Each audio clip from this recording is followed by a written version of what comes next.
It's like ghosts. You just see the ghosts of them everywhere. If you close your eyes, can you still see it? All of it.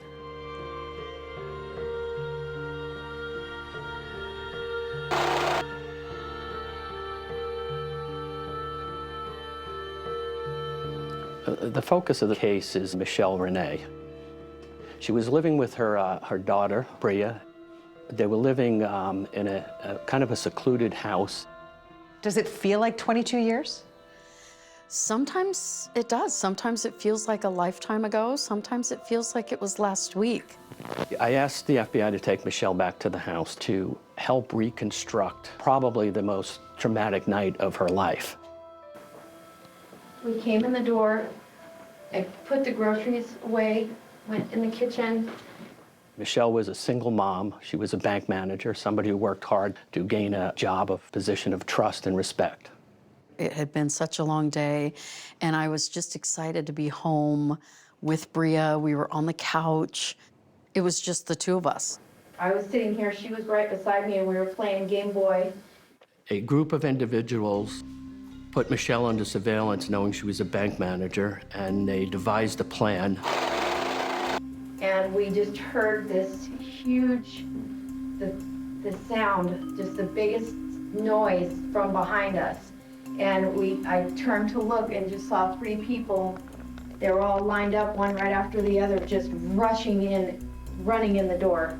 That like SWAT style, and they had their guns, and they were all in black. And I just screamed super loud.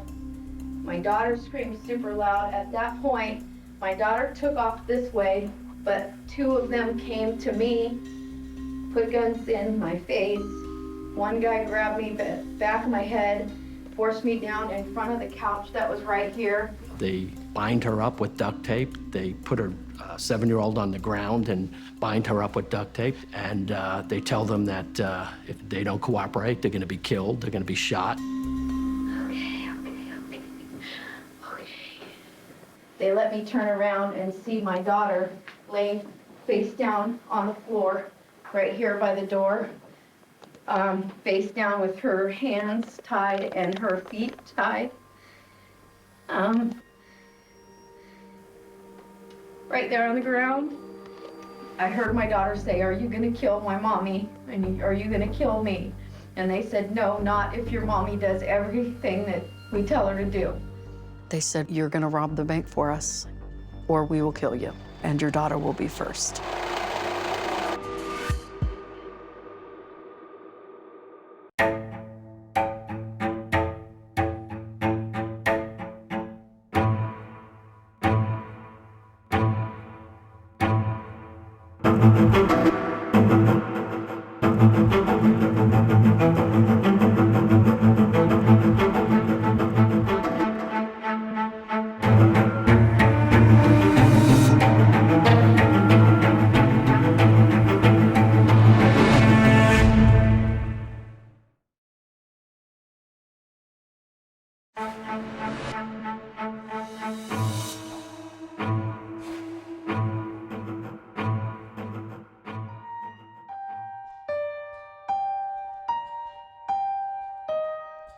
The only monsters that had ever scared Michelle Renee's 7-year-old daughter, Breea, were make-believe.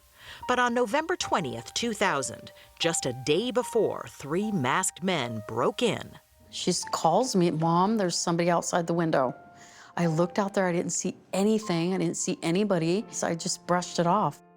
Michelle had chalked it up to her child's imagination, but this time was different. She saw them looking through the window. They were there the night before. The same men now held Michelle and Breea at gunpoint in the living room. The gunmen said they'd been following the 35-year-old bank manager for months. It was very much that mind control thing that they were doing, that we know everything about you. Michelle would recount the events inside the house for investigators. And we're gonna be here all night with you to make sure you know exactly what you're gonna do, or you will die. Throughout the night, The ringleader gave specific instructions about how he wanted Michelle to rob her own bank the next morning. We're gonna go over this again. This is what you're gonna do. When Brinks gets there, you're gonna get Brinks' money. As she huddled with Breea on the couch, now duct-taped, Michelle could hear him talking to a woman on a two-way radio. Money 1 to money 2 were That's what they called each other? Yeah, they called each other money 1 to money 2. Money 1 was the ringleader. Around 11, the voice on the walkie-talkie got his attention. Car coming up the driveway, the roommate's there. It was their roommate, Kimbra. And they put the gun right here in her face, right up her nose, and said, "Don't make us use this." I pushed the guy's hand out of her face and said, "Don't do this, don't hurt her." And he just pointed it right at me and said, "Don't ever touch me again." Michelle realized this might be the last night she ever spent with her daughter. It was almost morning. I just rubbed her hair so she could try to get some sleep. Wondering if that was gonna be the last time I was gonna get to touch her hair and see her sleep was pretty tough. In the morning, the nightmare would continue. It was like 6 a.m. He said, "Get up, it's time to get ready for work." I got dressed and started doing my hair when he came in and stopped me and said, "We need to put the dynamite on you now." Michelle, her roommate Kimbra, and Breea would all be strapped with dynamite. Then Money 1 showed Michelle what looked like a doorbell. This is a detonation device. One false move, I pushed this button. You will disintegrate, your daughter will go first. And they sat me right here and said, "Now we're gonna take your daughter." The gunman put Breea in her bedroom closet. I was just telling her I'd be right back, that everything's gonna be fine. Be brave, Mommy. That was the last thing she said before I walked out to go to the bank. Did you feel brave? No. As two of the gunmen stayed in the house, Money 1 handed Michelle a briefcase stuffed with a duffel bag before he crouched in the back of her Jeep. With dynamite on her back and a gun to her side, she drove to work. So you pull up into your spot. What does he tell you before you get out of the car? Don't this up. And the Brinks truck came at 8:50? I believe right around 8:50 was the drop right over here. That's when Michelle grabbed her briefcase and headed to the vault. I brought my teller in the vault with me and said, "I'm getting ready to clear out this vault, or my daughter and I are gonna die. This is what's happened all night." And you whispered to her, "I have dynamite on my back?" Yes, yeah.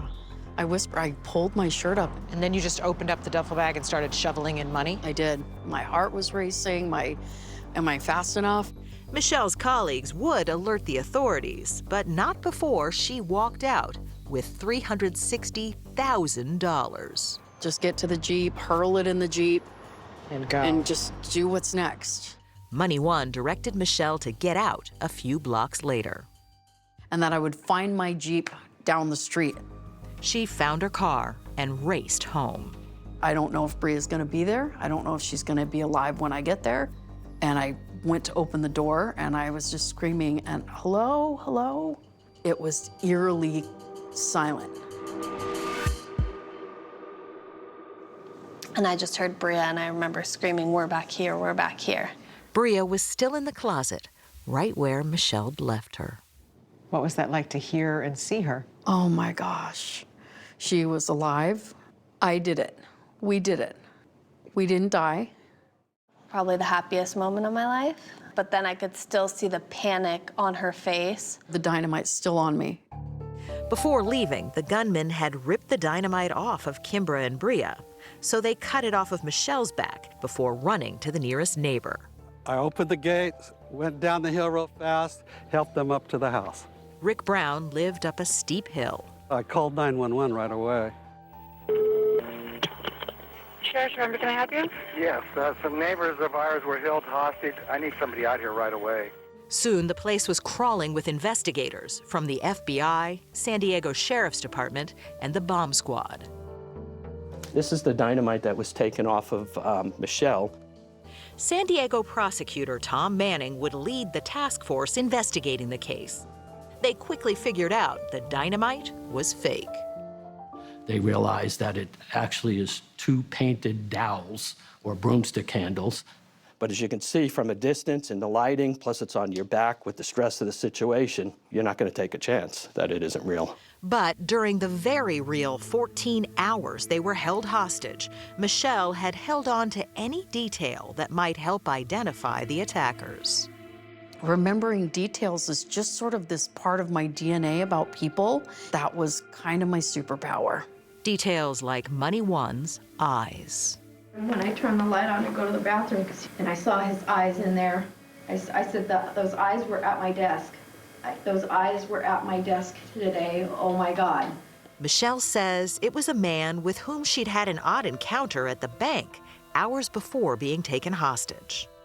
And he sat at my desk for a really long time asking sort of the same questions over and over. And then a woman walked in and said, "Chris, we need to get going." And they got up and left. The man had handed Michelle his business card. And the name on the business card was? Christopher Butler.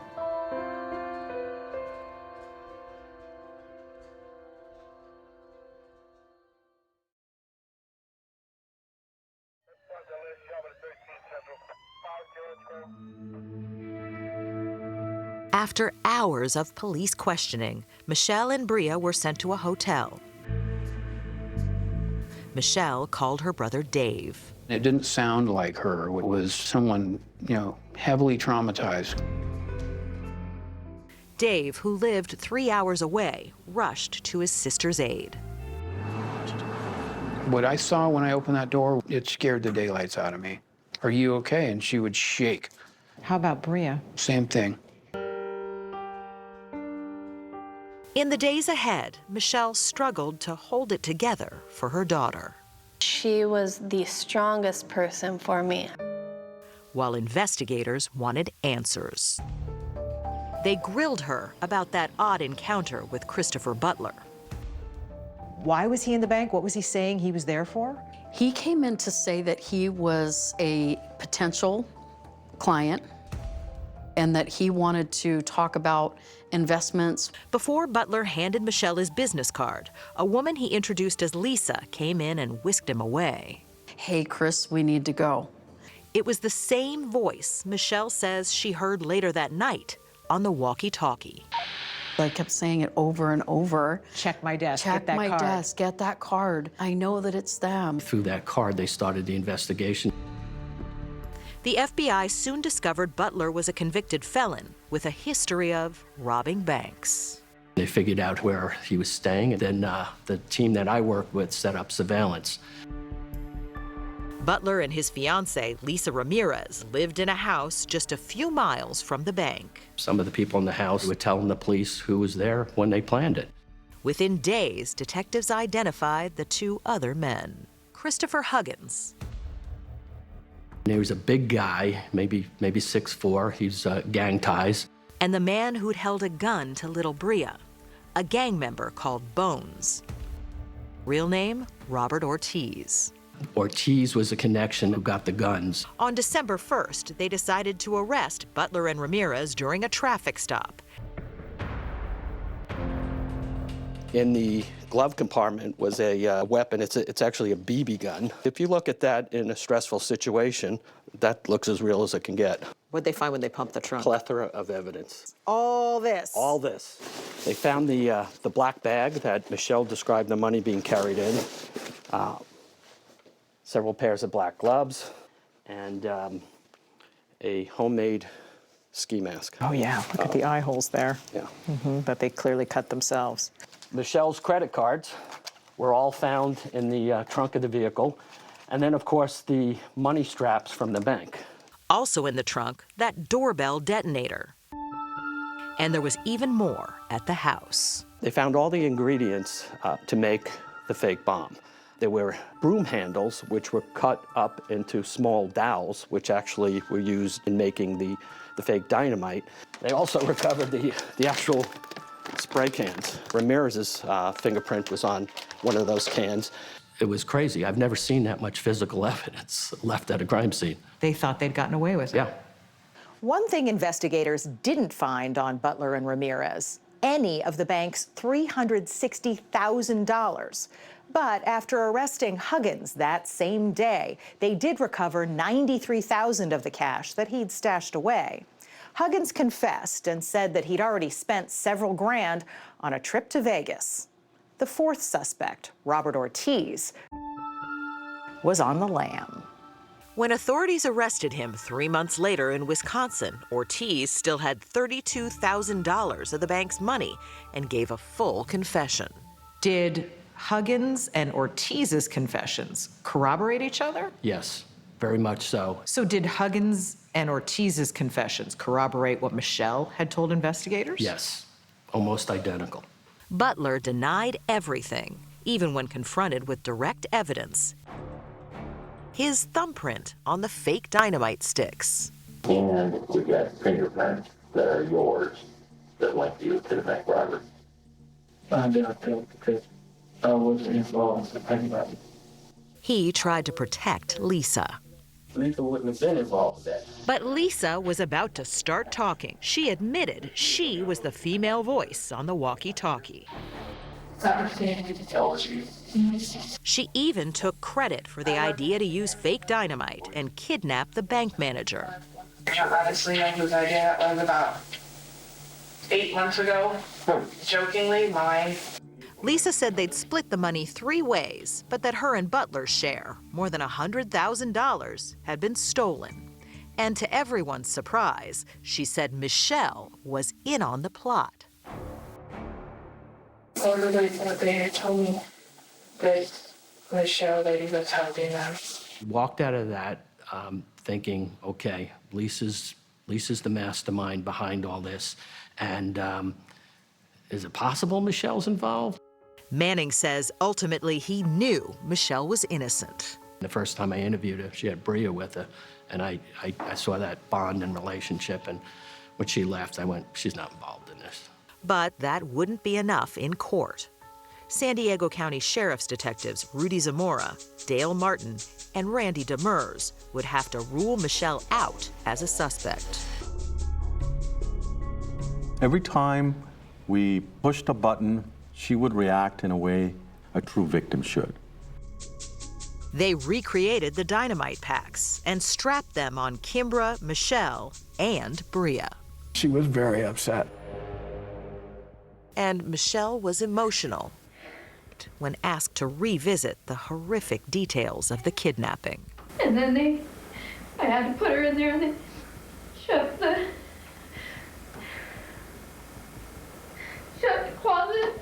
She was shaken up.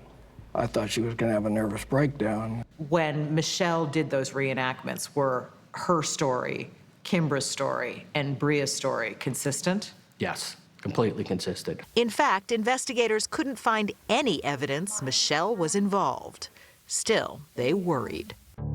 She was not our normal victim. As they took a deep dive into Michelle's life. What did they find out about Michelle's past? She didn't hide anything. Including the fact that for years she had worked as a stripper. I'm not embarrassed or ashamed by any of that. Michelle says it was one of the choices she had to make for survival at a young age. I ran away at 15. I worked really, really hard to get to where I was. With no high school diploma, she had climbed the corporate ladder all the way to regional vice president before taking the bank manager job to be home more with Breea. And while you were working at the bank, you were still dancing, still stripping for a while? I was for a while. The money was really great. But more worrisome were things that went directly to Michelle's credibility. She falsified resumes, claimed she had various experience, various education, which she didn't have. Bounced a check, filed for bankruptcy. Right. That doesn't look good. It doesn't look good. And if you're a defense attorney, you're licking your chops. Oh, it was the best verdict I ever got in my life.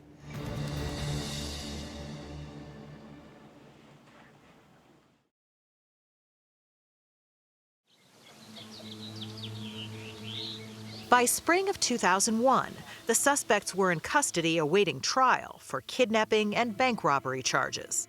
But Michelle and Breea were still reeling from that night of terror. I could still hear them. I could still hear the the sounds, I couldn't get it to turn off. I just wanted to hide. I thought they were gonna find us, they were gonna kill us still. In June, Michelle decided to move Breea to Alaska to live with her grandmother. I was gonna fly her up there and get her to safety. I was gonna figure out what to do from there. After a few days, Michelle says she had an epiphany. To go back to San Diego and get rid of everything I could possibly get rid of and drive back to Alaska. With a dog, come here, some cash, can do this on a budget, and a camcorder. Today is July the 6th. She embarked on a 9-day drive. On my way, baby doll. To the last frontier. You had a deadline. I had a deadline. Brea's birthday was in 9 days, and I promised her I'd be back before her birthday party. That's when Michelle and Breea say they began to heal. Did you feel safe in Alaska? Safer. I could be a kid again. Happy birthday to you. By the time they returned to San Diego a year later for the trial, Michelle says she was ready. There was so much evidence, there was no way. I thought that this trial was going to be anything but slam dunk. Butler and Ramirez would be tried first. When her case came across your desk, what did you think at first? She's guilty. You thought she's guilty? Well, yeah. Herb Weston, who represented Lisa Ramirez, had a problem. His client had confessed on camera. There was a female voice that came all at once, all the time. That was Danny. If they played that tape, saying that she wasn't involved would have been difficult. Weston proposed a plea deal, hoping to save Ramirez from a potential life sentence, but the prosecution turned him down. We thought we would definitely get the key statements in that she was involved. But since Ramirez had also implicated Butler, the judge ruled her entire statement inadmissible. We now can at least argue to the jury that she wasn't involved. Without her confession, the case against Ramirez relied almost entirely on Michelle. A fact Manning was keenly aware of during his opening statement to the jury on June 3rd, 2002. You told the jury that this case was about credibility. Right. Michelle's background was going to be an issue. I knew there were issues, but I believed her. And you thought the jury would believe her. Right. But not if the defense had its way. What was your strategy going into trial? My strategy was to beat the hell out of the victim and show all these inconsistencies that the victim is saying. It got very confrontational. I was really, really off. That played right into Weston's hand. Angry witnesses don't come across as credible. I was treated like I was the criminal. During his cross-examination, Weston implied Michelle was lying about recognizing Lisa Ramirez's voice on the walkie-talkie. Wait a minute, ma'am, I've looked at all this stuff. Isn't this the first time you've said that? In fact, he pointed out, it wasn't in any of the FBI reports. But Michelle insists she told them. I did. I 100% did. And Manning says she identified Lisa's voice to him before taking the stand. Does it bother you that Lisa actually admitted that that was her voice on the walkie-talkie? The fact is, it was Lisa. But that's not the issue. For me, it made a great opening to attack her credibility. Weston then grilled Michelle about bait money, the traceable bills banks keep in their vaults to trap bank robbers. You didn't take the bait money? Did not take the bait money. Why not? They said no funny money. You say that's suspicious, that she must have been in on it. Correct. Maybe worst of all for Michelle, Weston questioned her maternal instincts. Would a mother run to a place where her daughter was if she believes that I have a bomb on my back? She wasn't sure whether her daughter was dead or alive. Don't you think it's possible that she wasn't thinking straight? Sure. But also what could be true is she knew it wasn't a bomb, and so she didn't have to worry about it. Did you feel like you were on trial? I 100% felt like I was on trial. I would be sitting in the front row, and all I could think about was, it's going to take me maybe 6 seconds to get from this point to the offender. That is how irate I was. Day after day, listening to this. Listening to this. Is it fair to beat up the victim? Absolutely. While Weston hammered on every decision Michelle made that day, the attorney representing Butler went after everything else. What was the worst thing they asked you? About my sex life. They were trying to paint me as somebody that was irresponsible, a selfish, terrible mother that would do anything for money. And they picked apart Michelle's finances. She's in financial distress, and that could be the motive. Isn't it kind of odd that we're talking about motive when we're talking about a victim? It is. The defense in the case was to make Michelle a culprit here. After Michelle's grueling 3-day testimony, it was Christopher Butler's turn. He protected Lisa on the stand, claiming Michelle was the mastermind and that they'd had an affair. I was shocked. It's almost laughable. What was his story about how the two of you met? From what I understand, we met in a grocery store and that I recruited him. Butler claimed that he'd gone to Michelle's house that night with Huggins and Ortiz. He said that in the early morning hours, while smoking pot, Michelle brought up the bank robbery idea again and decided they should do it that morning. His evidence of this, his proof of this? Zero. If any of this were true, he would have thrown Michelle down in a heartbeat in his interview. The jury deliberated for 5 days before finding Butler guilty of the bank robbery and Breea and Kimbra's kidnapping, but they hung 9-3 on the charges of kidnapping Michelle. When we talked to the jurors, we discovered there was one juror who completely believed Butler, and the other 2 jurors were unsure. And they found Lisa Ramirez not guilty on all counts. Oh, it was the best verdict I ever got in my life. Mind-boggling. The fact that it was her idea to do this to a mother and a child, and laughing and proud of it. How involved do you think she was in this? Very involved. The investigators kept saying she was the brains of the outfit. So the brains of the outfit walked. Right. The second trial would go very differently, with Huggins and Ortiz easily convicted. In so many of the stories that we tell, the ending is the conviction. But in your case, in a lot of ways, that's just the beginning.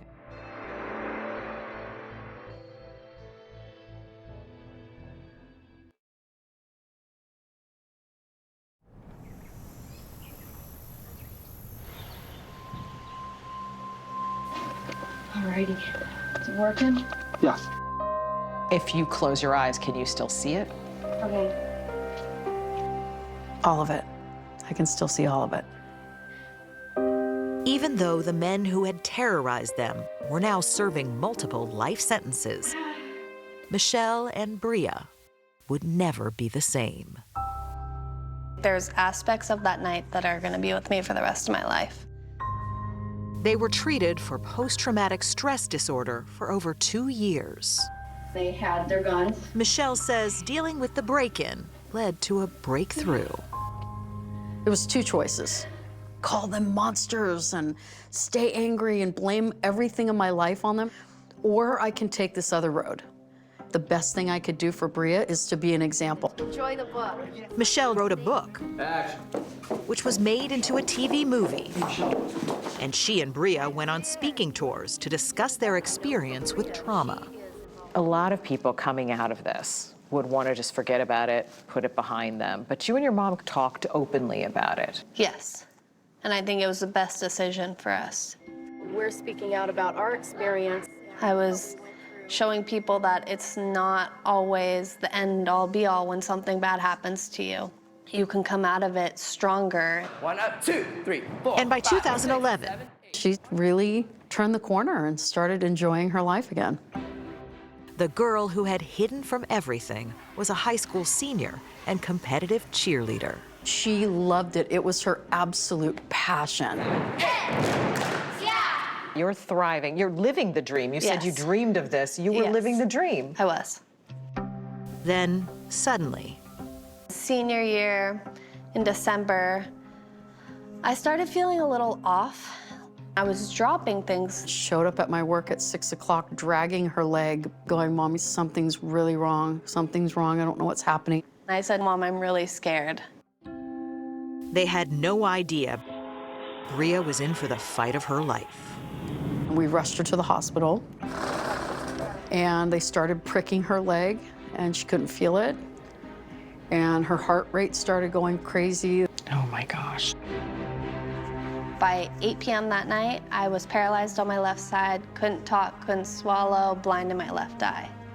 We found abnormalities in the brain, is all they could tell me that night. It almost sounds like there's that same feeling of helplessness that you had the night that you were held hostage. Completely. The next morning, Breea was diagnosed with an acute onset of multiple sclerosis, an autoimmune disease in which the body's immune system attacks its own tissues. Based on the scans, she has tumefactive MS, which is not only rare in and of itself, but people Breea's age at 18 rarely get MS. Breea says she was told she might never walk or talk again. Just like that. Just like that. 1, 2, 3, go.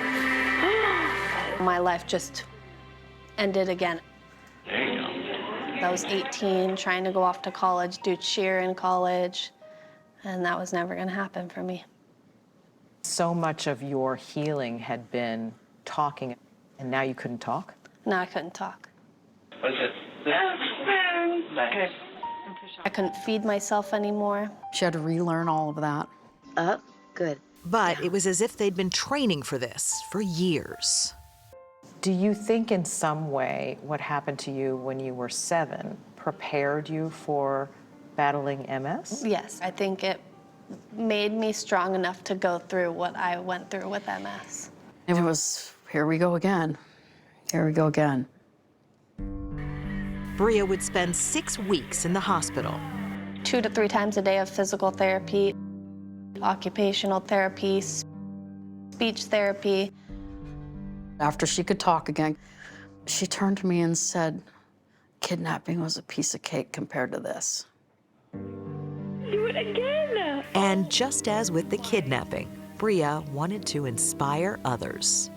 She wrote her college essay from her hospital room, from her wheelchair, It is my hope that my college experience and said, "I'm going to college. I'm going to be the first person in my family to graduate college, no matter what." I now know that there is no time to waste. Life can change so suddenly. She chronicled her journey on her Facebook page. Breea, I love you. She fought tooth and nail every single day for every single step she took. She walked out of the hospital. This time it was Michelle doing the cheerleading. Hi, Breea. The rehab started in the hospital, but the real rehab was Michelle. Constantly on her. We're gonna do this. It's okay, good job. We were a total team. We just ended up going into full gear. We lived in a house with stairs. Good, that was really good. She couldn't do stairs anymore. So once again, you're out of a home that Right. you've been living in. Yeah, and I had to become her full-time caregiver for about 1.5 to 2 years, and rebuilding our life again. Despite the odds, 4, 5. Oh. she made it to college. She relapsed 3 times her first year in college and had to come home, but she did it. She follows in her mom's footsteps. Teaching her how to get her foot to stay on the line. I mean, with the tenacity and the never give up philosophy that they have. Lift your knee up, ready, go. Breea is walking, talking proof. So they told you you'd never walk again? Yeah, I would never walk again, never see again, never anything like that. And I would say I beat the odds. yet again. Yes, exactly. But 20 years after their world first came crashing down, they'd be faced with the unimaginable once again.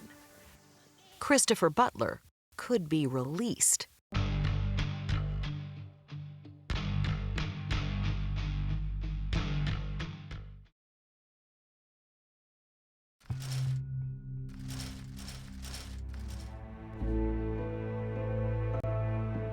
It's been over 20 years. What stands out about this case in hindsight? The victims. From the very beginning, the case hit close to home for prosecutor Tom Manning. The fact that there was a little girl. My daughter was the same age as Breea when this happened. Nearly 20 years later, in June 2020, Christopher Butler was up for parole. He's the one who lied about me. Manning made sure he was at the hearing. And you had a plan going in. I did. He saw a chance to set the record straight by asking Butler about the story he'd told on the stand. I told Michelle if I felt it was right, I was gonna go for it. What'd you think about that? Go for it. Ask away. Even though that's risky. It's a little risky. This guy could go to the grave with these lies. The risk paid off. Butler recanted his whole story, admitting he and Michelle never had a relationship. How did that feel to hear that? It's about time. I wanted everybody who ever doubted me to read this parole transcript. I want to blast it all over the internet that there was never, ever a chance that I would ever have been involved in anything like this, ever. Breea says it's a bittersweet victory for her mom. Feels good, but it's a little too late. You can search my mom's name and it can come up on the internet. You can't take that back. Why does it take him so long to come clean? And it's probably because he had an opportunity to be free. Even though Butler was unequivocal that Michelle was not involved, He still hasn't really taken responsibility. he blamed his old flame, Lisa Ramirez. But Butler said he was sorry for what he'd put his victims through, and even said he'd read Michelle's book more than once. He said some of the passages in your book really got to him. Yeah. On the road trip to Alaska, I really started to think about what it would be like to try to just understand. Michelle says that's when she started to wonder about the people behind the masks. This is someone's son. This is someone's brother. This is someone's grandson. What happened to them in their life that got them to the point where they thought the only option was to attack a mother and her daughter? Do you accept Christopher Butler's apology? I do, yeah, 1000%. I appreciate him finally being honest after all this time. I hope he keeps digging deeper. Yeah, I forgave him a long time ago and I accept his apology. But neither Breea nor Michelle want Butler released. He's already been denied parole twice. The irony isn't lost on Dave. All he really did is free everybody else. He's held hostage with his life. In a very weird way, I could breathe. I could exhale finally after all this time. While they don't believe Butler has changed his ways, they feel very differently about the other two men who held them hostage. They confessed. They take accountability for what they did, and that's a big thing.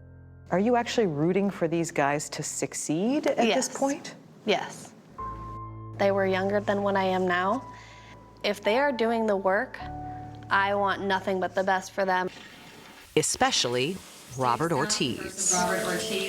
At the sentencing, Robert Ortiz is the only one that turned around and looked at me and said, "I'm sorry." He mouthed it. They wrote to Ortiz back in 2011 and received a reply 9 years later. Out of respect for him, I'm not going to say everything that's in the letter. I can say that it's beautiful, it's heartfelt, and I can't wait to see where that leads.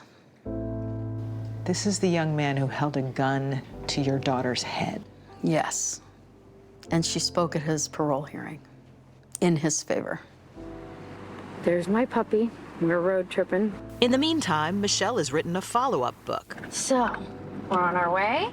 About the road trip that changed her point of view. Great morning. Really great morning. It is about healing. Just called 9 days, which is how long I was on the road to Alaska. It It is possible to forgive. I do believe that through this terrible tragedy, It's possible to see beauty again. that something beautiful was meant to come about. Woo, Alaska! It has built these people into these incredible human beings. And through it all, they say they wouldn't change a thing, even the kidnapping. So if you look back at the last 20 years, what has this journey been about? Raising a remarkable daughter. It's the best thing I've ever done in my life, is be her mom. It seems like both of you look at this at least a tiny bit as a gift. Yeah. I wouldn't change it. It gave us the chance to build the bond that we have today, and it's just gotten stronger. Yeah.